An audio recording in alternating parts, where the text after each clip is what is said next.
welcome back to the Citizen channel. You're all staying safe and well. I'm Bernard. If you've not been here before, if not, where have you been? Where have you been? Yes, this is I didn't know that. We'll have a look at the match day programme. Yes, there's any interesting facts or oddities. A nice image to show you today. Just don't show the kids because they'll probably keep them awake at night. So we'll have a look at that later. So I didn't know that for the City-Liverpool game. Not the result we wanted, was it, for this one? But we'll have a look through what facts and information in the programme.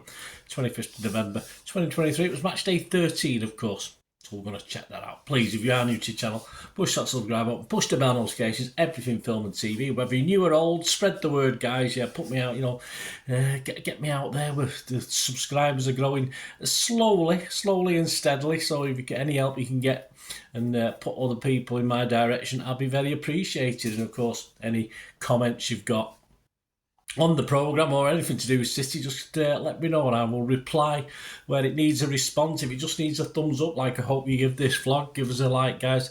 I will give you a thumbs up. So great to have you on board if you are new, and welcome back if you're old, like me. Right, not too sure about the cover this week on that one. I don't like it because it's a prediction, isn't it? I don't mind covers that are actually something that's happened. Of course, we've got Doku hurdling. Someone said he was standing on his leg, but if you look at the shadow, he's not. So, I mean, yeah, I can see the point. It looks as though he could have been sent off for standing on it on old Dick Van Dijk's leg, doesn't he? But, yeah, but I must admit, if he'd been hurdling old Trent Alexander, then that would have been prophetic, wouldn't it? That would have been very, very clever. I like it. So I'm not too sure about the cover.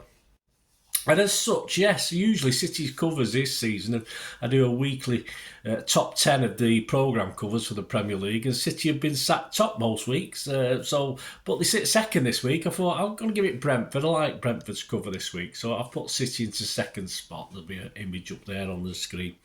Although Brentford didn't, if I'd known they were going to let us down against Arsenal, I probably would have put us back top again and put them second, but yeah, I quite like the Brentford programme this week. Right, did you know about City? Well, we've got this new statue coming, guys, haven't we? In honour of course, the triumvirate of Bell, and Summerby. And it's actually going to be located on the other side from the other three. So the other three statues, old Vinny, David, and someone else. And someone else has got Sergio, of course. I forgot who it is. So it's going to be on the other side, of course, where the players come in off the coach. So I didn't go down that way. Against Liverpool, I walked round the other way, so I didn't know whether it's already there, ready, or there's a space for it to be put. I don't know, but I'll check that out. Of course, I'll be going against RB Leipzig on the Tuesday night anyway, so I'll have a look at that. But yeah, so opposite side of the stadium. So perhaps the old guys on one side of the stadium and the new heroes on the other side of the stadium. Who knows? There might be a few more going up in time. Rico Lewis, yeah, he obviously made his debut for England, didn't he? Fantastic. Had a very good game, actually, if you watched it. I don't usually watch England that much. I like to keep an eye on the City players, of course, but played very, very well, I thought, apart from the stupid penalty decision. But he became the 20th youngest player overall to represent England, so that was interesting. And he became the 33rd, this was interesting to me, City player to debut for England. Currently playing for City, and he's the first since Phil Foden in 2020, 33rd. So that's well, that stacks up against other teams. Probably not so much. You think of, yeah, it'd probably be interesting. It's not a stat I've got to hand anyway. If you've got it, let me know. Manuel Akanji, yeah, some stats on him. We've conceded 33 goals in the 38 games he's played. Seems okay. He's got 1 assist and 2 goals. Yeah, it's not bad. He averages 73 passes a game, which is a lot, but that's normal for City, isn't it? And he made 52 tackles. He don't tell us how many missed tackles he made. And he blocked 6 efforts. So well done, Manuel. In Nicky Weaver's main game, he reminds us, yeah, I forgot. I didn't realise this. We had a couple of seasons, 98, 99, 99, 2000, I'm assuming. While Joe Royal was there, and of course Willie Donachie was assistant. It's only him used to warm up on the pitch, on the main road pitch. Of course, the away team did. I was obviously there, but I don't remember the other members of the squad, apart from the goalkeeper, because of course he needs to practice on grass. Went round to a local gym. I don't know which gym it was. Might have been near that school that was near Main Road. and they went in a minibus to a gym to do their warm-up. I wasn't aware of this, and apparently that happened for 2 seasons. So, yeah, do you have any memories of that, not warming up on the pitch? I always remember watching the opponents and used to say to my lad whether the goalkeeper was any cop or not. I used to say, oh, he's rubbish, we'll beat these today, or he's not a bad keeper. Just by the warm-ups, I used to predict if he was any good or not. Gary James looks at the 2004-05 season. Interesting fact in that one, the transfer of Anelka to Fenerbahce was a reported fee of £7 million, which was a record for City at the time for income from a transfer. But just to show how fast things were changing, literally the following close season, City would command a fee 3 times larger from Chelsea, of course, for old Shawnee Wright-Phillips when he went to Chelsea, over 21 million. So just to show the difference from one season to another in transfer fees that were being bandied about. No surprise it was Chelsea, was it? That's for sure. Biggest confirmed away support that 4-5 season was 6,000 officially, 6,193 to Blackburn Rovers on the 23rd of April. Obviously 2005. The crowd overall was 24,646, so about 25% City fans, probably a few knocking around the home end as well. That ended 0-0, by the way. That was a fun game. Marc McCarthy kitted out also looks, which they tend to do. Very clever Marc and Gary. They get together. He looks at the same season as well. So he's looking at the 2004-05 kits, which of course were under the sponsor Thomas Cook, who'd come in and took over, of course, from the collapsed firm First Advice, and initially they signed a 3-year deal, Thomas Cook. It eventually lasted 5 years until the dirty Arab money came in, of course, with the Etihad in 2009. Not to do with us, but poor old Thomas Cook, of course, went tits up themselves, didn't they, 10 years later in 2019. It wasn't our fault. I mean, we saw off First Advice. I don't think we can get the blame for Thomas Cook, can we? No, it's too long, wasn't it? Right, a quiz question, guys. I'll give you the answer at the end. This one I had no idea. I had to check the answer. Which international forward who was at City from 2009 to 2011 had 2 different spells with Liverpool? So which international at City from 2009 to 2011 had 2 different spells with Liverpool? There you go. Answer at the end before we go. Anything about Liverpool and City? Well, this is my little excerpt today. It's the head-to-head between Allison and Edison. I'll have a look at that in a minute, a closer look before we go. Anything about Liverpool? Well, their all-time top scorer is Ian Rush, 346 goals. Appearances, top appearance guy is Ian Callaghan. Remember Ian Callaghan, 857 appearances for Liverpool. And Klopp's had 453 games in charge now. And that's the most since the Liverpool legend, Mr. Bob Paisley, who did 535. So Klopp's bobbing on, isn't he, Klopp? He's doing all right.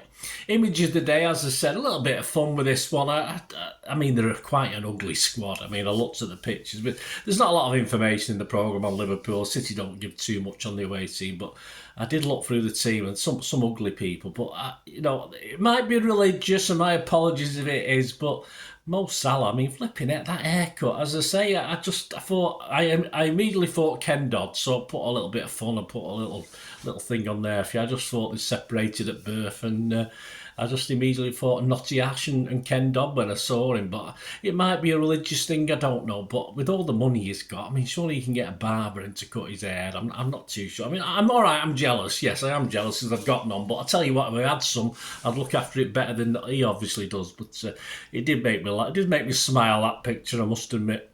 So back to the head-to-head. Yeah, Allison against Edison. I'll give you my thoughts on Edison versus Allison. Of course, most people think, or it looks like now, Brazil, Edison's getting a fair chunk of games now. But, of course, pure stats are interesting. And a lot of these stats, of course, Edison has played 228 games. Premier League, Allison's played 185. And clean sheets to games, Edison is a 46.49% at 106 out of 228. and of course Allison is 82 out of 185, so he's only 44.32%. So on the basis of that, obviously Edison's better at clean sheets, but if you put it into context, of course Allison makes more saves in the game, so obviously their defence comes under a little bit more pressure than ours does. So saves per game, Edison only averages, believe it or not, 1.64 saves a game, and Allison, all right, it's not exactly massive, 2.39, but say that just shows how much their involvement with the match itself. Penalties saved, yeah, Edison saved one more than Allison. I don't know how many penalties that is. Did not give us a breakdown on that. So three for Edison and 2 penalty saves for Allison. Catches is interesting. Yeah, I mean, all those games, almost 200 for Allison, of course, and over 200 for Edison. Edison's only made 24 catches. I find that hard to believe. I'm sure he made 3 or 4 against Liverpool when we played him in this game. But, well, obviously that's after this, but it seems low. 24 catches. And Allison is only 28. So neither of them... I mean, looking at Allison's flapping around when that goal was disallowed, yeah, I can probably understand why he don't catch much, because he can't catch. It's as simple as that. But... yeah, that's low, isn't it? 24 by Edison, 28 by Allison. Very low for that number of games. Goals conceded, yeah, Edison's 174, so 76.76 a game. And Allison's 154.83 a game. So again, based on the fact that probably our defence and the way we play football, there's probably not as many chances created. I'll give Allison the benefit of the doubt. Yellow and red cards, Edison wins hands down, 17 yellows to Allison's 4 and 1 red card each. Yeah, I mean, Edison just isn't very good at wasting time. Or as a City keeper, the refs are a bit crueler on us wasting time, aren't they? And of course, with this new rules about added time, it seems to be a bit better this season. But yeah, that's a hell of a lot. Edison is lacking a bit of knowledge as to how to waste time properly. That's one. He needs to be taught that. I'm sure that someone can teach him a little bit better. They've managed 3 assists each, okay, which is fine. Passes per match, Edison 27.3, Allison 30.9. But again, based on the fact Edison isn't quite as busy as Allison. Accurate long balls, Edison 961 to Allison 767, so that works out for Edison at 4.21 a game, for Allison 4.15, so no surprise that Edison is slightly better percentage-wise. So there you go. I mean, interesting stuff. I mean, personally, perhaps a couple of years ago, I would have probably, even though I've always rated Edison's distribution as better than Allison anyway, I thought overall perhaps Allison just edges it, but based on, I don't watch Liverpool that much, but I've seen, looking at the evidence of my eyes of that match the other day, the better keeper of the two is obviously Edison for me now. Do you agree with that? Let me know what you think, guys, but I think Edison is far better, and I think he should be Brazil's number 1 now, although of course Allison will take some shifting. So just interesting stats, as I say, interesting stats. I think from when they joined the Premier League, when Allison joined Liverpool and Edison joined City, I think Allison's probably dipped a little, and I think Edison's gone up. So overall, I think Edison is now the better keeper. As I say, just let me know what you think anyway. That might all change. Before we go, yeah, the quiz answer. Did you get it? Yes. Which international forward that was at City from 2009 to 11 had 2 different spells with Liverpool? Well, of course, it was, yeah, I quite liked him, but he's one of these guys who, a bit annoying when he's playing for other teams, isn't it? Of course, we're talking Craig Bellamy, aren't we? So if you got that, well done. No prize, but well done. Hope you enjoyed this. I didn't know that. City versus Liverpool, match day 13 from the 25th November 2023. I'll be back with it. I didn't know that for our IB Leipzig game. That'll be the next one. Out of the trap, so join me for that. Let me know your thoughts and comments, guys. Great to hear from you. Let me know your thoughts on Edison against Allison. Be great to hear from you. Till we meet again, that's one thing, don't I? Please stay safe, Blues. Come on, City. Bye for now.